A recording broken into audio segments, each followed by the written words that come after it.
Hello and welcome to the Common Room. Thank you for joining us today from all over the world, and we hope you all are safe.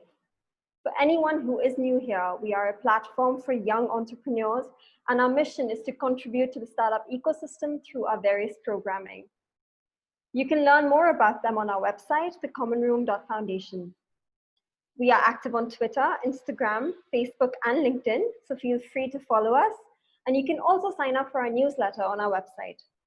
Our next event is on the 27th of this month with Richa, Shrivastava, and Vaibhav Chhabra from Makers Asylum, who will be talking about pivoting their business in a matter of 49 days. Feel free to check out our website for more details or write to us on info@thecommonroom.foundation. Please note that this event is being recorded and it is also being live streamed on Facebook. We would also recommend that you switch to gallery mode on Zoom. And if you have any questions for our speakers, do write to us using the Q&A button. But please note, owing to time constraints, we may not be able to take all. Today, we are delighted to have Dr. Amit Malik and Neha Kirpal, founders of InnerHour, a mental health platform. Dr. Malik completed his MBBS in India and received his training in psychiatry in the UK. He has over 13 years of experience in the NHS and has also been on the board of the Royal College of Psychiatrists, the European Board of Psychiatry, and the standing committees of the European Psychiatric Association. Neha Kirpal worked at the intersection of the creative and social sectors for over a decade. Having founded India's first international art fair, which is India Art Fair, she ran it successfully for 10 years before selling the business to MCH and moving her focus to the sector of mental health. An Aspen Fellow and an Eisenhower Fellow, Neha is part of the World Economic Forum's Young Global Leaders community. A recipient of the President of India's prestigious Nari Shakti Award, Neha has been named amongst Fortune magazine's 40 under 40 as well.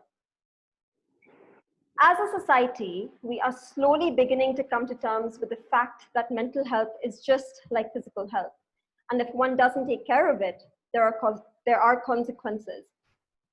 197 million people in India are suffering from a mental health issue. There is a treatment gap of about 83%. Having said that, awareness is on the rise with apps and tools that allow us to seek some form of help, which leads me to the InnerHour story. So Neha and Amit, I believe that you both went to the same school but didn't know each other until a stroke of serendipity in the form of your Aspen Fellowship brought you two together. Neha, you made quite the leap from being a pioneer in the art world and then moved on to a subject that is rather personal, while Dr. Amit Malik, you left the comforts of a very, very settled career in a different country to come back and start from the bottom. So perhaps it's fitting to kickstart the session by underscoring your individual journeys and lived experiences to understand what's brought you together, what's missing, and what InnerHour is solving for. So I'll let you both take it away. Thank you so much, Tanvi. It's great to be here and to chat about the art world and mental health and InnerHour, of course, together with Amit. I think these are uncertain, challenging times for everybody, and we're all questioning many things, rethinking and relooking at life strategies, work strategies, and in that regard, for me, my own journey has been very much a story of transitions and pivots, very much colored by my experiences in mental health and mental illness, in a sense, while the previous decade and a half was in the creative industries, it feels very natural to now spend time working on mental health solutions because there is also such an overlap. These are conditions that could happen to anybody. Mental health belongs to everybody, right? Mental illness is a 1 in 4 problem. My journey, as I mentioned right from the start, because I had seen a lot of mental health issues in my own family. My mother had 30 years of psychosis and severe schizophrenia, and she is now fully rehabilitated and stable. But what the journey has been, it has been that of a lot of difficulty as a young person growing up in this country. Back in the day, people didn't even know what these words meant, right? And so a lot of my early kind of coping mechanisms came from that, whether it was playing sports in school and literally running my way from my problems, or to get past my problems, to being sort of a bit directionless or aimless until I actually sort of embarked on this journey with the art fair. So I spent a lot of time exploring various things in the creative industries. I was very interested in this space, and went off to the University of Arts in the UK, and came back and just sort of said I'll set up this art fair. And I think what drove me was to do something differentiated, to do something that in a way did not exist. There is a sense of purpose and accomplishment in trying to build something from scratch and give back also. So some of those were sort of my motivators, but beyond that, frankly, I didn't have any money, and I didn't know anybody in the art world. And I was just a kid who was coming back, at 25 and saying, I think I'm going to have a go at this. And but the beauty of that stage is that when you have nothing, then you have very little to lose. And so with that sort of blasé idealism, the art fair journey started. And 10 interesting years, first few very difficult years of complete blind, in the dark experimentation. Lots of work around communities, lots of work around lobbying people together, and really sort of building on it as a common cause, right? Looking at a problem and a need and trying to address it by creating a common platform. 10 years out, I got to a place where I felt like I had given it everything that I could, and I had also got a lot from it. And it really sort of gave me a lot of learnings that I wanted to then bring in to what is my sort of life's mission and passion purpose. And so pivoting and transitioning and working through those ambiguities in a way came easy for me, because I had sort of been trained for that, I suppose, when it came to some of the experiences I had on the personal front. But what was difficult was, sort of rallying people together and building that sort of cohort and support for an entirely new image, rallying my family, talking about these things, having open conversations, really sort of owning it in first person, right? And saying, I'm not just building a mental health enterprise. I'm trying to look at some of the challenges that I've faced as a young person in this country, struggling through entrepreneurship, and especially as a female founder, there've been some levels of resistance, and really sort of working through that, and trying to put some of the learnings at play, right? When I look at now my journey in InnerHour. So the last 2 years, 2018, I sold the art fair and decided to move into mental health full time. And the idea really was to be able to identify system solutions, identify solutions that can make mental health solutions more accessible to people, and somehow try and bring some of the skills and some of the networks and some of the expertise of my own lived experience to the benefit of whatever it is that I do. So I went on an exploratory journey to really validate some of the thinking, and met about 250 organizations in the course of a year.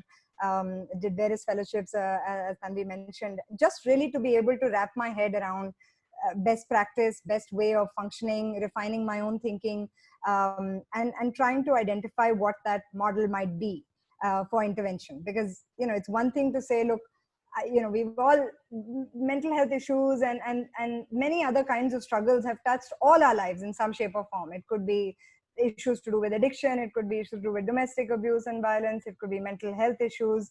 We've all, our challenges and our struggles have made us who we are today. But it's another thing to just say, that's not enough. And so recognizing that, I sort of wanted to work with partners, learn from other people, and see what is the best way forward.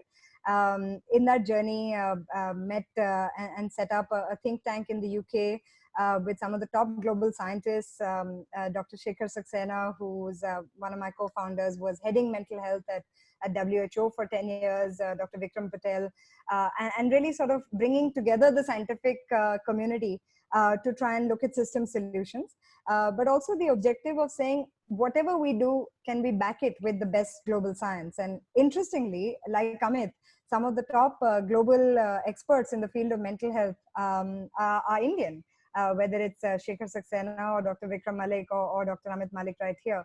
And so with that, then I came to InnerHour last year, and was reintroduced to an old schoolmate, I suppose, Amit, who I didn't really know back in school, and through a common friend, and we started on this journey together. And the objective, at a very simple idealistic level, the objective was really just to say everything that I've seen and I've experienced in the world of mental health. Whether it's the kind of centers and physical infrastructure that is there, whether it's the broken pathway or in terms of accessing mental health solutions, or the idea of community, and just like us as normal people just talking about it, this is my problem, what is your problem, let's talk to each other. And just the concept of sharing experience, strength and hope, I think is something that really moves me, and I feel like we could build communities around that. And InnerHour was well positioned already as a digital platform, and I came on board as co-founder last year to support Amit in what was the sort of founding objective of InnerHour when he started it almost 4 years ago. And really what we're looking to do is to build out a solution that works for you and me, works for common people with common simple needs of saying, look, COVID is going on. We don't know what's going to happen to our finances, to our jobs, to our health, to our elders, to our kids. Sometimes it gets a bit much. Stress can come in many ways, right?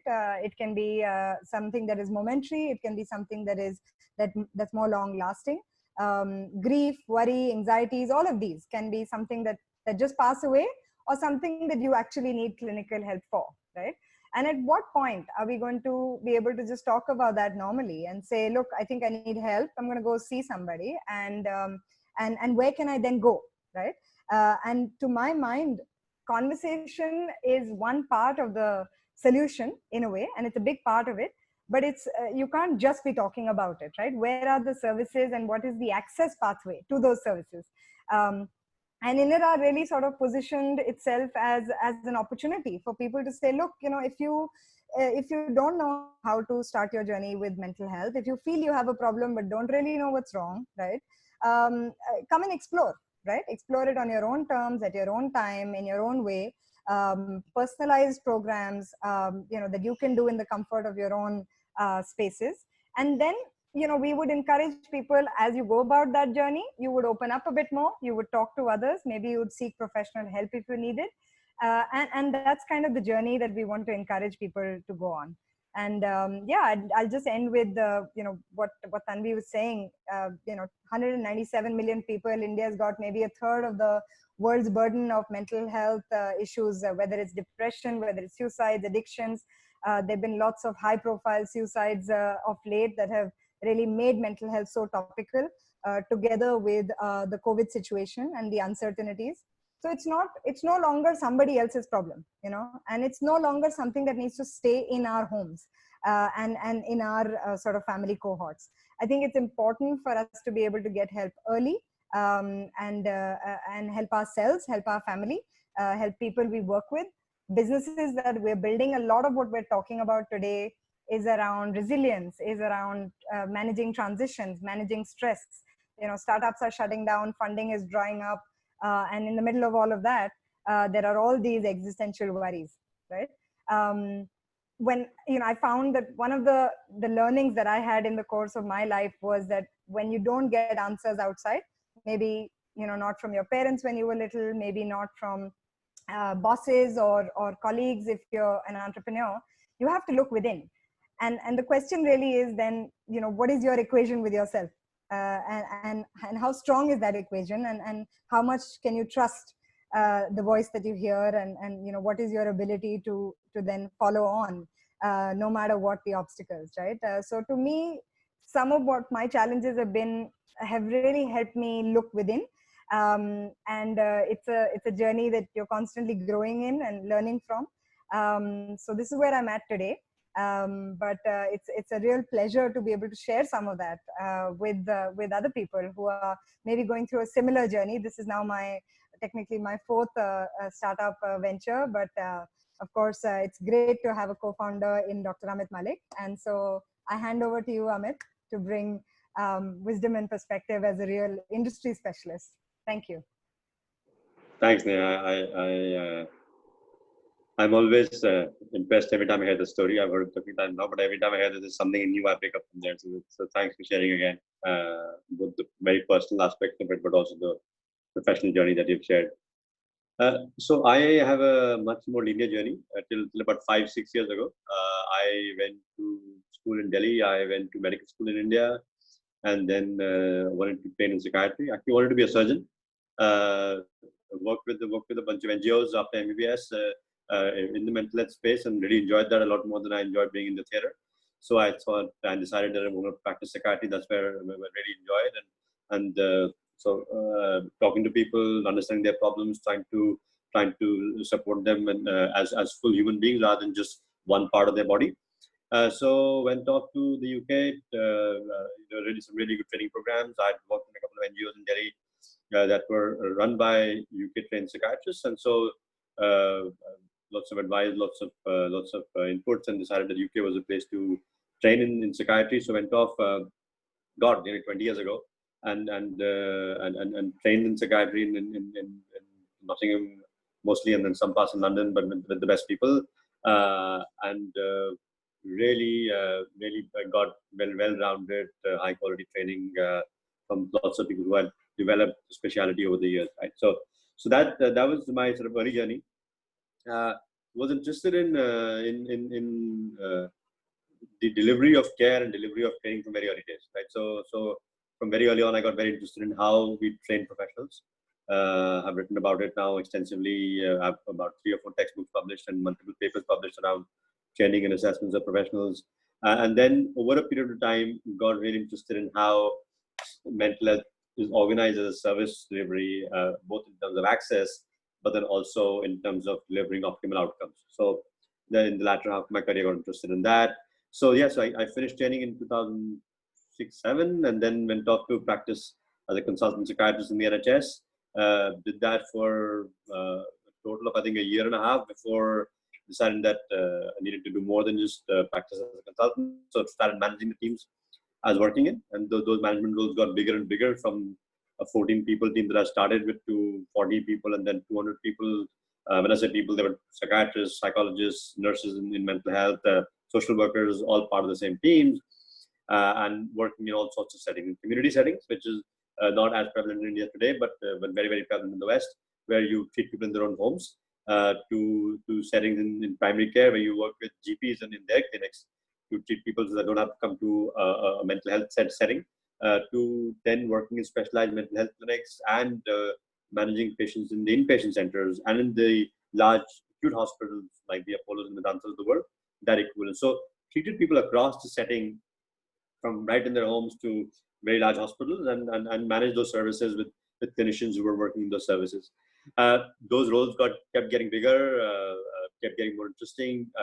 I kept enjoying organizing those services and trying to deliver better outcomes for them at multiple levels. So then decided that I needed to go and learn this formally. So I went off to business school, went to London Business School, did my MBA, finished in 2012, came out and joined the board of a mental health organization, service organization in just outside London in a delivery capacity, doing both a clinical operational role, but also heading their commercial venture arm. So basically looking at all new business, all growth ventures for the mental health space. And in that role, work with a lot of tech companies, work with a large number of technology companies in the mental health space that were just beginning to sprout up. So if you go back to 2012, this was just the early days of Headspace and Calm, but also lots of other ventures in the mental health space, including Big White Wall, which is a community platform, ISO, which is a chat-based therapy platform. I work with all of them. I work with all of them as partners in the early days, and really got a good feel for what technology can really deliver in this space.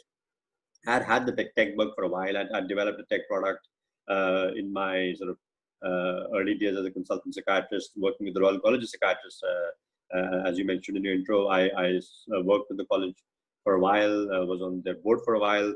And one of the things I helped them do was develop a training and assessment platform for all trainees. So there are about 11, 12,000 trainees in psychiatry in the UK. And all of them are developed, led the development of a technology platform that is even now used by all trainees and professionals in the mental health space in psychiatry in the UK. So that was my first tech product that I developed. So, and then I had this experience as in a commercial role, looking at the huge impact tech was really having in a couple of things, right? One, in getting early access and engaged access for people, right? And then driving those professionals, those people closer to professionals, and then helping professionals stay engaged with them longer and in a much better way, so that they could drive better outcomes. So at the access end and the delivery end, and then the retention end, we saw a lot of role that tech was playing. Actually, and to be honest, you mentioned the large organizations I work with across Europe. I was on the board of a few. I was president of one for a year. In those organizations, working with those bodies, we saw a lot of money being spent on conventional services. And while they really had an impact, the impact we were seeing with tech was exponential, right? So having had that experience of the exponential value of public mental health being delivered through technology, and be really keen on solving and fixing mental health problems at scale, which is what I was doing. I took a step to move back. I mean, I got pushed into it slightly because I got offered the next level role in the organization, where my boss turned around and said, would you be open to doing my role? And I'm going to retire in 6 months. And that was another 5-year commitment. And I decided that if I'm going to go and build a mental health service in India, I have to leave now. So then I moved back in 2014, hadn't worked in India forever. So decided to understand the healthcare space a bit more.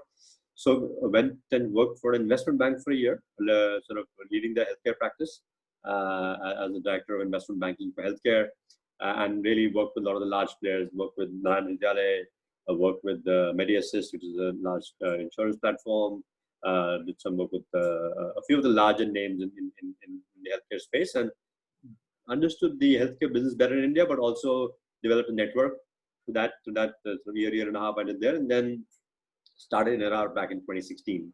So it's been a 4-year journey of really trying to understand from scratch. I remember when we hired our first employee and really trying to understand from scratch how we can drive better access and awareness for people suffering from mental illness in this country. How can we give them access to the right kind of support, both through technology, but also through professionals at the end of technology.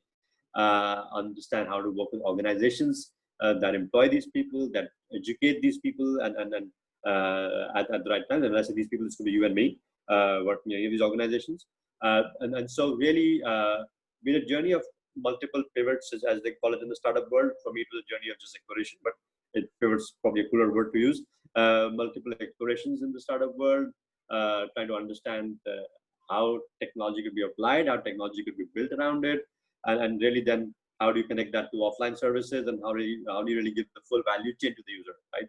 So right now, if you look at what we do, we start by helping you understand that you might have a difficulty with your mind and your mental makeup, by helping you take assessments, to then giving you a full self-care product that is personalized to your needs using intelligence, which really gives you a cognitive behavioral therapy-based program, to then giving you access to a therapist, which could be accessed face-to-face or accessed online. And then finally, the idea of sort of group support, as Neha talked about, through workshops, webinars. So so provide the holistic thing. And then we moved to the next step last year, when we said that a lot of our clients that we were seeing needed a bit more, right? Needed a bit more than just digital support. So how do we support them offline? So we did a bunch of clinics in Mumbai last year, where we took the offering offline as well. So for people who needed to see somebody or wanted to see somebody face to face, because now in their clinical need, their risk profile, they need medication, then we sort of supported them in the offline clinics in Mumbai last year, and that worked very well. So now Neha and I are working together to see how we can expand that model of digital and offline together, and support more people in their mental health needs in the country. That's kind of broadly my journey. Met Neha last year. Was very, very attracted to the idea of someone with deep lived experience, but also a very powerful entrepreneurial journey. right? So, and to be able to combine that, see, because if you look at mental health services and any healthcare services, right? If you look at hospitals, you can look at any clinics, any healthcare services, they're very doctor driven. They're very driven by the idea of this is what we think we should do, right? Very few of them, and I'm talking globally now, and definitely in India, but globally, very few of them take the user perspective in mind in how services are designed and delivered. And we know from science, we know from data that actually services that take a user perspective into account at the time of conceptualization and then at time of delivery deliver much better outcomes. And so that Neha's lived experience that she's talked about, were along with the ability to sort of build and scale and sell businesses, was very, very attractive. So and then we had some common history in the middle of Lodhi Estate in Delhi. So we sort of said this could we have many serendipities coming together, and so we started to work together. And yeah, it's been a fantastic experience to have a co-founder, first of all, and share the burden, but also share the joys that's often come with small successes in our journey. So yeah, so we've been doing that for about a year now. It's been great. So that's kind of my background, and I'll sort of pause there and allow for any questions. Thank you for that, and for sharing your journeys with us, Neha and Dr. Malik. That was rather insightful. When it comes to the world of entrepreneurship, there are numerous pressures and standards and expectations. There is this overpowering fear of failing or things not taking off, or this whole burnout phase and the lack of support from people around you. And life seems like a constant juggling act. And founders, professionals, or even students have many hats to wear, which is often accompanied by this feeling that nobody else understands or experiences the same. And that can be quite isolating. So how does one find balance, and how does one constantly keep the mind in check and continue to work towards goals without feeling overwhelmed? Yeah, I think there are feeling overwhelmed is part of the plan, right? I don't think there's any hack around that. Feeling like life is falling apart, feeling like you don't have the answers and you don't have anybody to ask, and it's very lonely out there is all what everybody experiences. And it doesn't matter how many startups you've done, you still experience it, so I think there's no getting around that. The question is, how do you navigate that, right? How do you go through that? Because one is that you're leading maybe other people. It could be even in our homes, right? We're leading our families, we're leading small companies, we're leading our colleagues, but we've got to also lead ourselves through our own moments of crisis. So I think there's some level of sort of just normalizing that. The idea of this sort of imposter syndrome, like what if I get caught? What if they know that I'm not really as smart as I think I project I am? Or, I think these are all standard worries that there's the game face and there's the sort of image that we project. And in a way, we think that that's the image that people want to see of us or have of us. But sometimes we have an image of ourselves, right? And we're trying to constantly live up to that. So it's also important to recognize these little nuances so that we can identify where the problem is for ourselves and see how best to help. Different people try different things. People go work out. They go to the gym. They take out their energy. They gain their balance. People meditate. There are different ways in which people deal with that. I think the important thing is to recognize that A, you don't have to have all the answers. B, if you it's okay to say you don't know. It's okay to say, I don't know, I haven't a clue, this has gone wrong and I don't know how to fix it, right? Because until we don't accept where we're at, we can't fix it, right? We're just sort of kidding ourselves. So it's okay to do that. And when you do that, you're actually saying, okay, this is where it's at, and this is what I can't fix. This is not in my control. And this is what I can fix, right? And so just the ability to differentiate and say, let me take on what I can do and not have sort of action paralysis around that. At least let me get that moving along. And let me stop trying to control the fate of everything else and everybody else. You know, there is some sort of peace in that, right?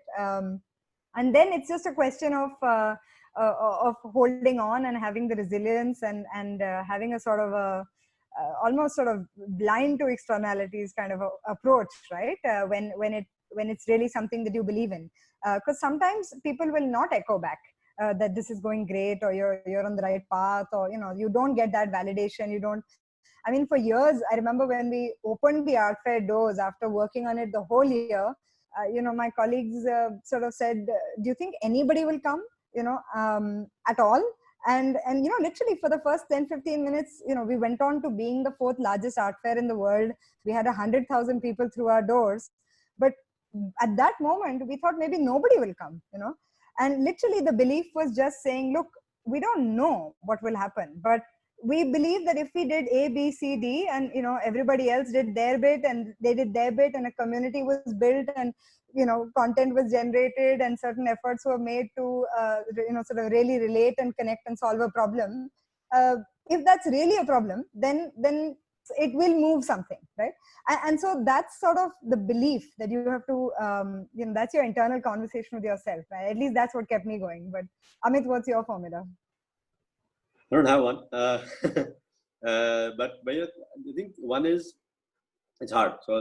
So I think for somebody with my background who, and I don't mean as a psychiatrist, but as a medical doctor who went through a very linear journey, right? So the journey, I was probably less linear than most doctors, but it was still a pretty protected journey, even in that case that I was working in organizations, large organizations, and so then where a lot of structures define your success, right? So while you drive a lot of it, you work in the framework of an organization, the strategies of a larger organization, and so and for somebody like me who had seen very little failure, frankly, right? So I went on from an early journey of going from high school to medical school to getting to the UK and finding a job very early on, and then so it all sort of worked out quite well. Here I decided to sort of unlock it and say what next. So, and then the journey back in India was hard, right? It was really hard in terms of understanding the ecosystem, not having worked there for a long time, not having a network when I first moved back here. That journey was hard, right? So one of the big things that I figured out early on was that how do you focus on the process rather than the outcomes, right? Because the outcomes have so many variables to them that you cannot control, right? And some of them are internal to you and your own ability to deliver things, but some of them are very external to you. Right? So how do you stay focused on the outcome and so on the process? I mean, and think of the, as Neha said, think of the failures and obstacles and struggles as part of the process, right? So that's just giving you more resilience. So I'm more resilient today than I was 6 years ago, without doubt, right? So so that's one thing. Secondly, it's very, very important to connect with people who had similar experiences, right? Because what happens sometimes is that you talk to people who are back. So let's say I talk to somebody back in the UK who's not had, or somebody even here who's in a corporate role, or they don't understand the ambiguities you live with on a day-to-day basis, right? So talking to somebody who's actually gone and done the 0 to 10, rather than somebody who's just built 100 to 1000 is a very different conversation, right? So having connecting with people like that and that, and then sort of taking from that as to what the normal is, right? Because if you take any other people's normal, it might be very, very different to your normal, right? And that's the second thing. Third is, you know, you are the fuel for your business, right? You are the raw material that is going to fuel the business, especially in the early days, right? Once you grow enough and you have a big team, and great, but the delta you create yourself is huge. And so if you are not fueled, if you don't take regular breaks, if you don't energize yourself properly, then you're not going to be able to deliver that initial data that the business requires, right? And the fourth is really, when you feel distress, identifying it, labeling it, and taking action to cope with it, right? What that means is when you're feeling overwhelmed, acknowledge it. Right? Don't try and fight it. Don't try and judge yourself for it. Take time out, acknowledge it, and deal with it, right? Instead of saying, I'm feeling very weak now. I'm behaving very in a very weak manner. So I think those are some of the things I think really help. One is thinking of the process rather than the outcomes. Two, connecting with people who had similar journeys. Third, taking regular breaks and recharging. And fourth, when you feel distressed, acknowledging it and really not judging yourself for it, basically. Right? That's very, very important. Great, thank you for that. So we've also got a couple of questions coming in from the audience. So I'll just read out the first one of the first ones that we've got. which is quite interesting. So an anonymous attendee asks, psychotropics have been proven to help people with mental illness. What is your response to that? Many drugs also help in calming and alleviating anxiety. So what do you think of their use? I'll take that, I guess. Although Neha's been also using medication with friends and everything, so she knows lots about drugs as well. But I'll take that. So I think medication-wise, there are lots of advances in medication in mental health over the last 30-40 years, right? Actually, last 50, from the 50s, early 50s to now, there have been significant step change advances in medication in mental health and psychiatry. Having said that, what is critical today is, right, that you go and get assessed fully, diagnosed, and are treated appropriately for any condition, rather than either self-medicating, right? That's not a great area at all, because a lot of the medications have side effects, a lot of them have addiction potential, and you can get addicted to them. So it's very, and a lot of them interact with each other, right?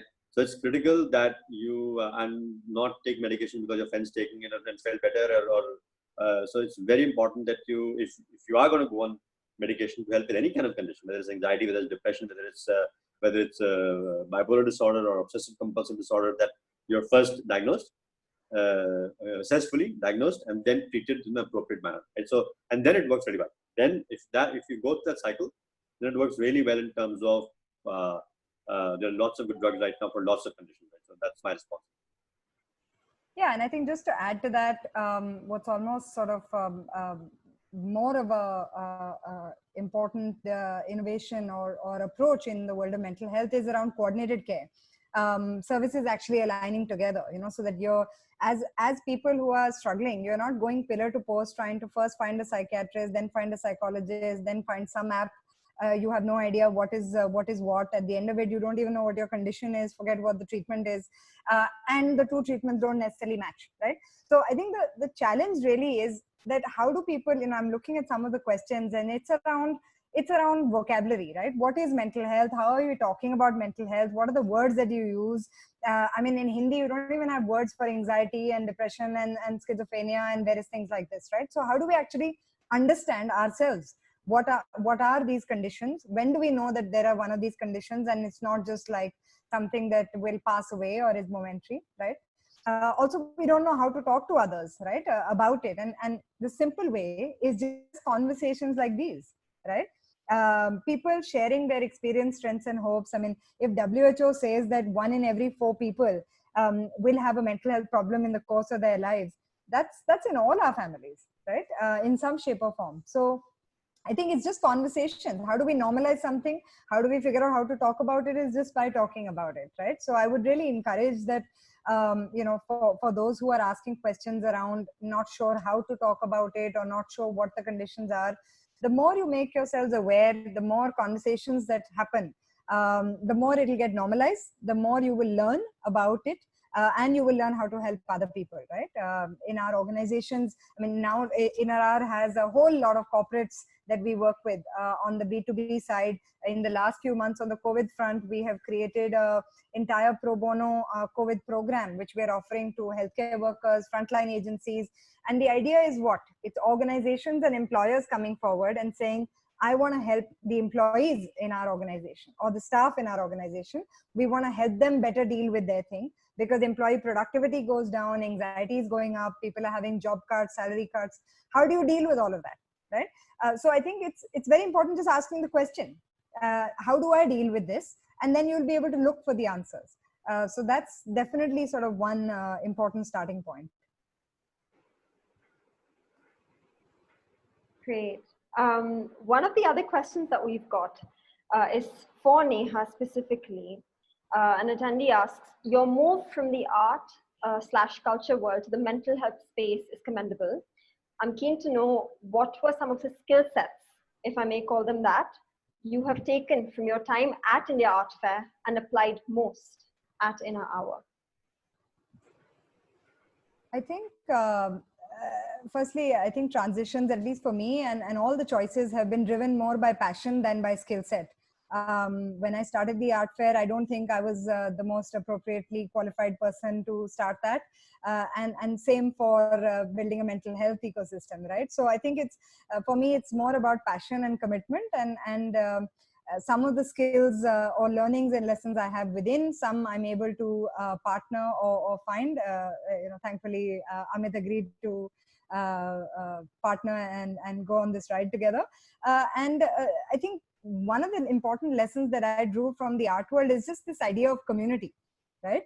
The idea that you can take something that is just an idea and bring it to a community in a way that you're solving for something collective, right? It's everybody's need, right? I remember there was a moment in the art fair. It was because we launched the art fair in the same month, pretty much, that Lehman Brothers collapsed in August of 2008. And so there was a moment in those difficult financial years when a whole lot of people said, maybe we won't be able to participate in the art fair, and we don't know how this will work, and so on. And I mean, my response was, the art fair will only exist as long as it is your need for it to exist. And if that is the case, then you will all help me in making it happen, right? And in a way, what we're trying to do now is something similar, right? This will have a life of its own because it is addressing everybody's needs. It is trying to address it with everybody. This is not the kind of organization that Amit and I are building is not sort of a, where the doctor is here and the patient is here and the doctor is telling you what to do and the patient just sort of listens and takes it in, right? The idea is that we all know what we need. And I think a deep sense of understanding of how people work at an individual level and a community level is maybe something that, that I picked up coming out of nothing when the art fair started, and leaving with a whole lot of richness in terms of people and networks and all of that. And just saying what it works to solve for things collectively, right? So I think that, and of course the idea of working with partners and collaborations, right? We had a whole lot of collaborations and partners. Most of them were pro bono, if not all, and same is the case right now, right? We're a young bleeding startup, but we have lots of people who want to come and help us, lots of people who want to partner, because everybody wants to join in the conversation of making a difference, right? I mean, it's tapping into the goodness of, the goodness of what people have, that they all want to help and do something for society. And second is the need that all people have, that this is everybody's problem, right? So let's all get together and firstly start talking about it and then doing our little bit to try and solve it. So that's really what I've sort of carried into the art fair and out and now here. I think she's being a bit modest. I think she's also brought a huge ability to get things done, right? The ability, the energy to drive things and get them to conclusion, ability to work in adverse scenarios like this one, and really try and find what can really work in that scenario for patients, for service providers, and make that happen. So that ability is also very, very invaluable that she's got along with it. So she's underselling herself right now. Thank you. So another attendee is asking both of you, what is your take on online therapy and online therapists? So I can take that. So I think let's just go to the science, right? So where the evidence base today for online therapy is that for mild to moderate conditions in mental health, it is as effective, if not more effective than face-to-face therapy, right? So there's lots of studies now which show that for certain conditions at the mild to moderate stage, it's as effective, if not more effective, than offline therapy. There are a number of reasons for that. People access services earlier. There is more disclosure, so people are more open on the online medium than they probably would be face to face. For all those reasons, they're more comfortable in their own environment. For all those reasons, the loss of what the real loss is, the loss of the non-verbal cues sometimes, the loss of seeing the person face to face and building the connection sometimes is the loss, but there are other gains that happen. So it's as effective, if not more effective than offline therapy, but it's only in certain conditions. As things get more severe in the clinical spectrum, people should be seen face to face, given a full thorough clinical assessment and diagnosis, and only then taken forward in treatment. Also, for certain conditions and certain scenarios, not appropriate right? Let's say I talked about somebody with psychosis. We don't believe today that somebody with a first onset psychosis or somebody being seen for an assessment of psychosis should be seen online today, right? So there are some conditions, and the severity of those conditions that is very good and it's very effective as effective as seeing somebody face to face. But there are other conditions, other scenarios where people should be seen face to face by somebody. Yeah, you want to add something to that? No, absolutely. I mean, it's sometimes the anonymity helps. The access, the remote access helps. A lot of people don't want to leave home. In certain instances, and so the ability to be able to connect digitally, I think, helps. You can't look at any of these as silos. I think that's kind of what I would say, right? Just looking at everything, saying all solutions have to be come from going to a psychiatrist, or all solutions come by just talking to somebody on the phone. You can't. It's not a one size fits all. Mental health is a very broad thing. I mean, there are lots of conditions, and they're very, very different. And sometimes you can have two overlapping conditions. You can have an addiction and a depression issue. You can have bipolar and some level of psychosis, and there are many overlapping conditions also with physical illness, right? You could have diabetes, hypertension, cardiac issues, and have mental health issues. So you can't really sort of peel them and say what is for what. The important thing, what we understand is it's about coordinated care. It's about working on solutions that are integrated, which is kind of what we're moving towards, right? So that different people have different needs, and they also approach their needs differently. And recognizing that is really what the difference is in the approach that we are building out. As such that, if you want to be able to talk on the phone, you should be able to do that. And on the same platform, you should be able to see somebody face to face or do something as a self-help. And that's really the main ethos of what we're building. I think also to just highlight that India is a country of 1.2 billion people, right? And in the urban educated class is still about 400 million people, right? So there's 300 to 400 million people who live in urban India, and there's only 8,000-9,000 psychiatrists, right? And maybe twice the number of that psychologists. And unfortunately, they're all concentrated, right? So Mumbai has a large number, Chandigarh has a large number, Delhi has a large number, Bangalore has a large number. But as you move out of these pockets, right? So as you move out to even tier 1 cities, tier 2 cities, and tier 3 cities, which is a large number of people with significant need, services are very, very scant. Right? So for some people, it's not the option of seeing somebody online and offline. For some people, that's the only option, to see somebody remotely. Right? So for a country like India, it's hugely important. Right? I think Neha mentioned it or not, but today we get our traffic on the platform comes from 100 cities in India, right? And our tier 2 plus tier 3 traffic is almost the same as a metro and tier 1 traffic. So the choices are so constrained for a lot of people who are not living in these 4 or 5 hubs with huge concentrations of psychiatrists and psychologists that they sometimes have no option but to see somebody remotely. Okay, thank you. We just have time for 2 more questions. So one question that we'd like to ask is, more often than not, entrepreneurs feel that they are expected to portray a version of themselves that moves away from vulnerability, and instead they're expected to embrace this fake it till you make it attitude. So a lot of the suffering happens in silence. What is your take on that, and why is that usually the case? I think it doesn't last. The fake it to make it, these are all quick fixes, and they're great quick fixes, right? I mean, I've been in situations where I had a 2-month-old baby, and she was still breastfeeding, and I was running the art fair, and I had a vanity van parked in front of the art fair, and I would breastfeed and I would run the show, and I was totally faking it to make it, because such was the need of the hour, right? It works for those moments, but it doesn't work. It doesn't work in the longer term. And I think overall there are choices that we can make, right? Either we can live our lives and recognize ourselves from the lens of somebody else, or we can decide to simply drop it and just be who we are, right?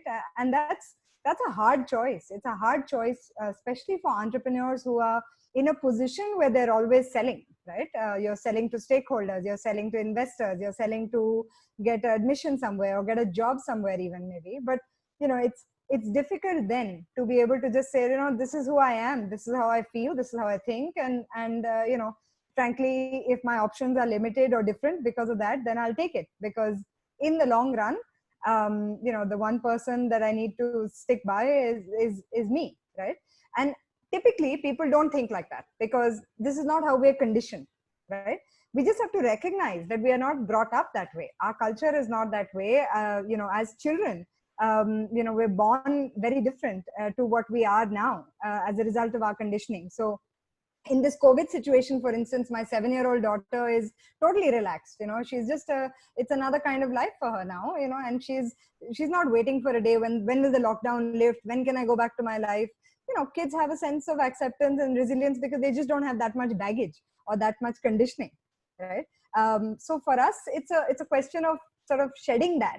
And at some point, you might realize that the trappings are come at a heavy price, and it might be just easier to just be you, own what you believe and go with it, right? And in most cases, either you'll learn from it and you'll pivot, or you'll get to wherever you want to get, right? So that's kind of been my learning.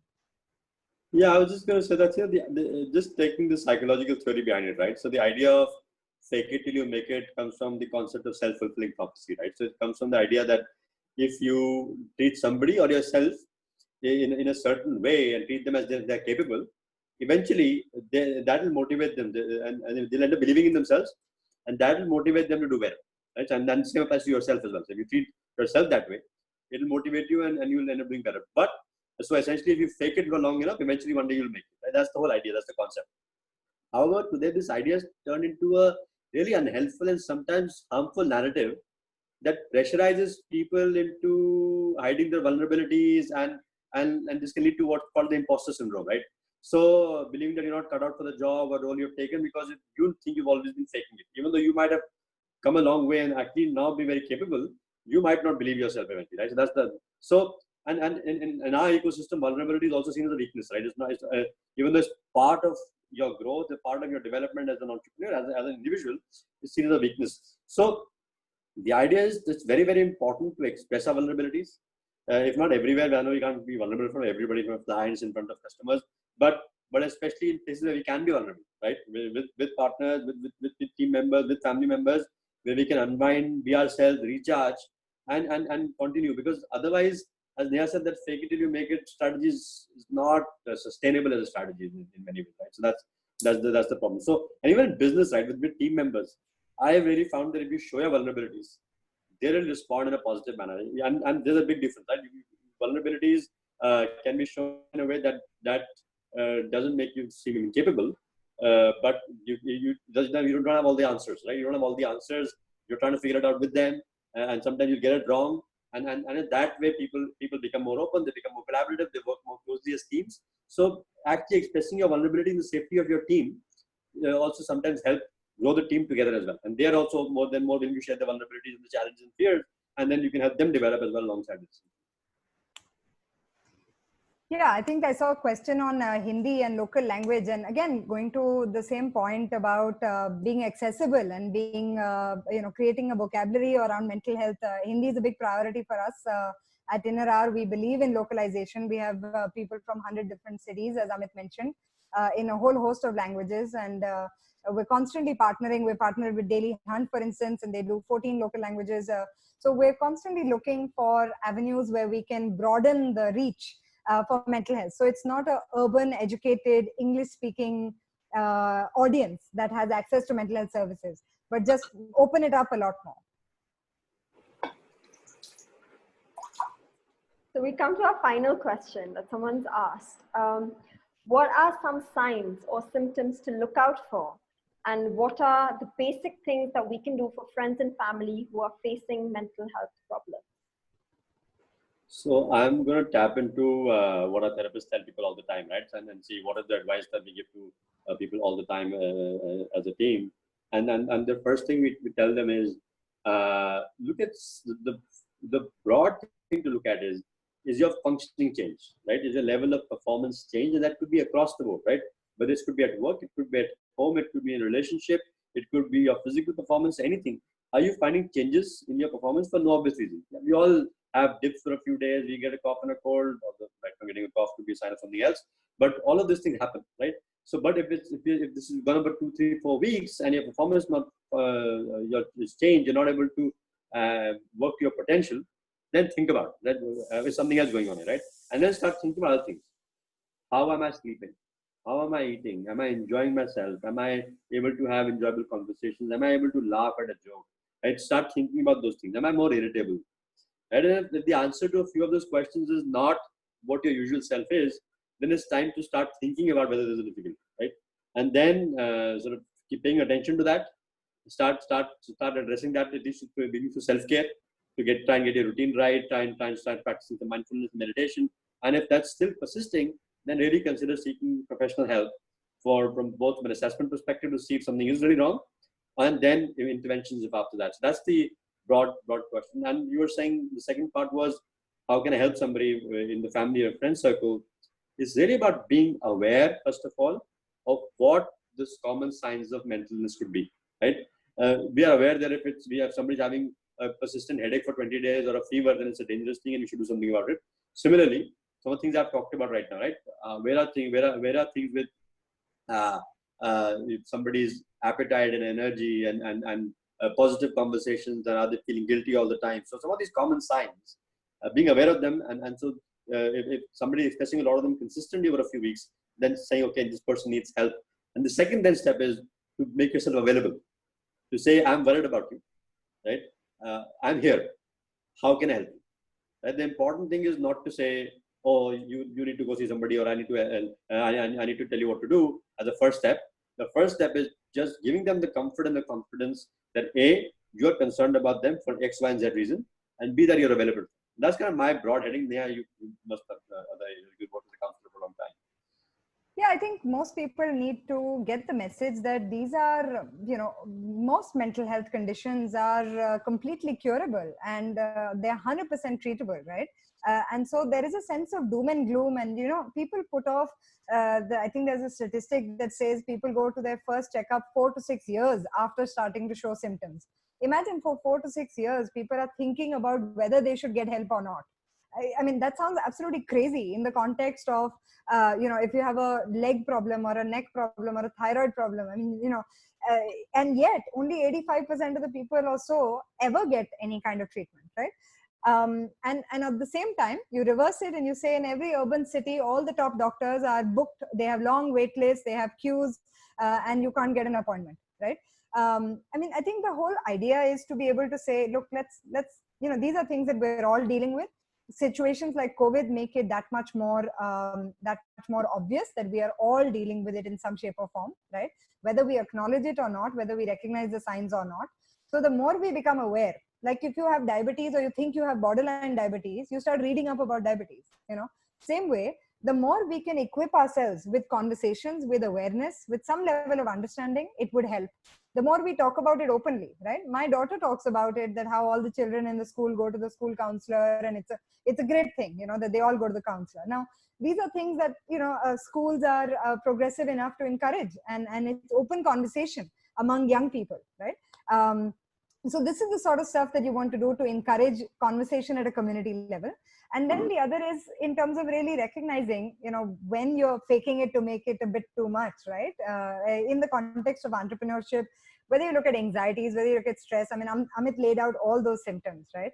We know when our internal balance is off, right? And if it's off for a day or two or a week, it's fine, right? But if it's off over a 3 to 6 months period, right? We're doing ourselves a big favor by actually saying, hang on, I think there's a problem. I think I need some help. I'm going to go check it out, and so different things work for different people, but do something, right? Do something for yourself, do something for somebody else. Whether you recognize it or not, these are very stressful times, right? And we are internalizing the stress, right? In many, many different ways. It's reflecting in our sleep, in the way we eat, in the way we interact, or the lack of, right? A lot of people who did not have mental health issues are now, coming out with mental health issues in this current scenario, right? It's important to recognize that. And it's important to do something that will help you get by, not just for that moment, but also for the midterm and long term. So that's sort of what I would say. But thank you, Tanvi, for inviting this conversation and for helping us normalize mental health, at least here and now, within this group at Common Room. Thank you. Thank you so much, Dr. Malik and Neha, for this insightful session on a topic that is so relevant and so necessary to sort of highlight. And thank you everyone else for joining us. This will be going up on YouTube very soon in case you'd like to rewatch it or pass it on. So yeah, in closing, I'd like to thank everyone again and have a great evening. Thank you for having me. Thank you. Thank you.